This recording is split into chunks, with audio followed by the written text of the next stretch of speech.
Hubo un tiempo en que IBM estaba en la cima del mundo de las computadoras personales y nos enseñó que una computadora no es solo una caja con luces, sino algo que puede hacer nuestra vida más fácil.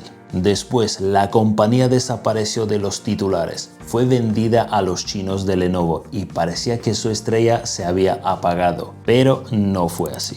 Recientemente, IBM presentó procesadores de nueva generación que podrían revolucionar el mercado tecnológico, chips secretos que trabajan con inteligencia artificial, mainframes que ya manejan transacciones bancarias globales y hasta computadores cuánticas. Sí, IBM ha vuelto al juego y tiene cosas con las que sorprendernos. Pero, ¿qué son estos chips? ¿Por qué las acciones de la compañía han subido de repente? ¿Y cómo planea IBM convertirse de nuevo en líder tecnológico? Te lo cuento ahora mismo. Soy Robert y esto es la Tecno Barretina. ¡Comenzamos!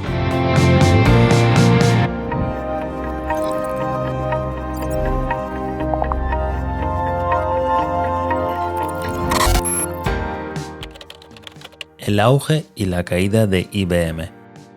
Comenzamos con un poco de historia.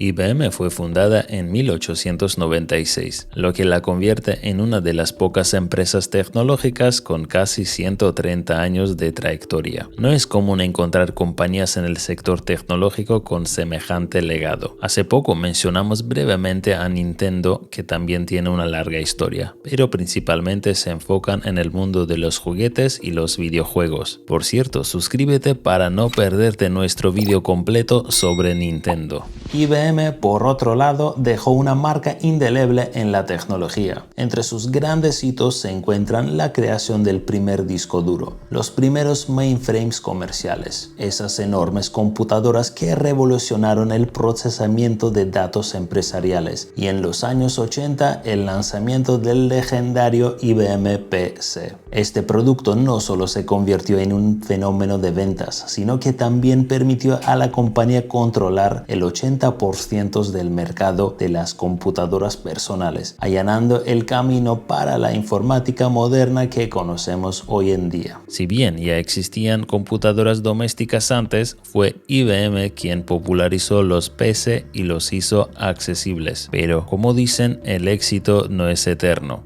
¿Qué salió mal?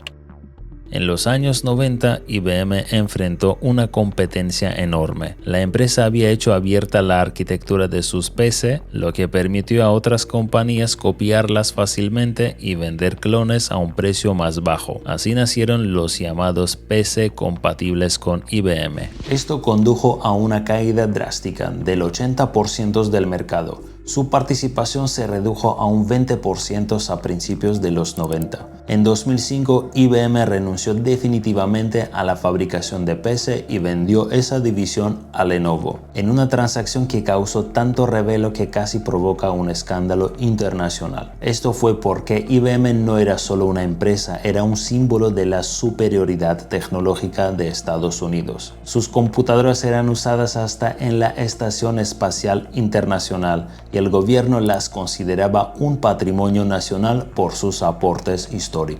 Sin embargo, tras la venta, IBM se enfocó en nuevas áreas, dejando de ser una marca reconocida entre el público general. Por mucho tiempo no se escuchó nada de ellos, y algunos hasta pensaron que la empresa había cerrado. Pero el hecho de que no aparezca en titulares no significa que les vaya mal. Para sorpresa de muchos, IBM sigue liderando en varias áreas y sus ingresos son impresionantes, más de $14 millones por trimestre. ¿Mainframes de vuelta? Después de salir del mercado de las PC, IBM apostó por tecnologías corporativas, software, servicios en la nube, consultoría y, claro, los mainframes. Al escuchar mainframe, muchos piensan en enormes armarios en los años 70 que ocupaban salas completas y sonaban como una docena de aspiradoras. Pero los mainframes aún existen, han evolucionado y siguen siendo esenciales en el mundo de la tecnología. Cuando se trata de mainframes, nadie lo hace mejor que IBM. Su línea insignia IBM Z es como un superdeportivo en el mundo de los sistemas computacionales y continúa jugando un rol crucial en el mundo actual. Los mainframes son computadoras de alto rendimiento diseñadas para procesar cantidades masivas de datos y realizar transacciones en tiempo real. A pesar de la nube, los mainframes siguen siendo vitales para tareas críticas, como las transacciones bancarias. De hecho, el 70% de estas transacciones pasan por sistemas IBM, lo que muestra la relevancia de estos equipos. Por ejemplo, el modelo IBM Z puede trabajar sin interrupciones durante décadas, cumpliendo con el concepto de Zero Downtime. En sus modelos más recientes, como el IBM Z17, utilizan procesadores como el Telum 2, un chip con un rendimiento impresionante que incluye un acelerador de inteligencia artificial para procesar hasta 24 billones de operaciones por segundo. IBM y el futuro de la computación cuántica.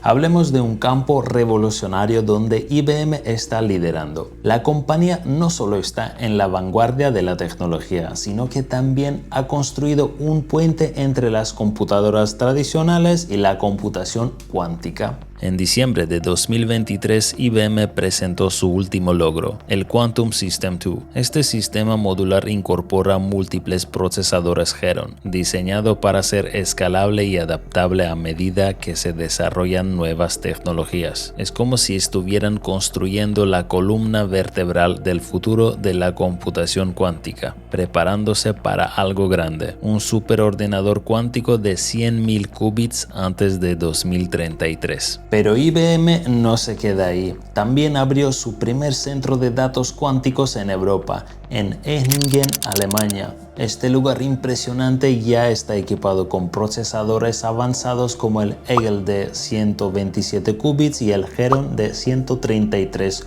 qubits. Y aquí está lo interesante. Puedes acceder a esas computadoras cuánticas desde cualquier lugar a través de la nube. Esto está permitiendo a científicos, empresas y universidades resolver problemas que antes parecían imposibles, desde nuevos materiales hasta predicciones climáticas, pasando por avances médicos y soluciones financieras.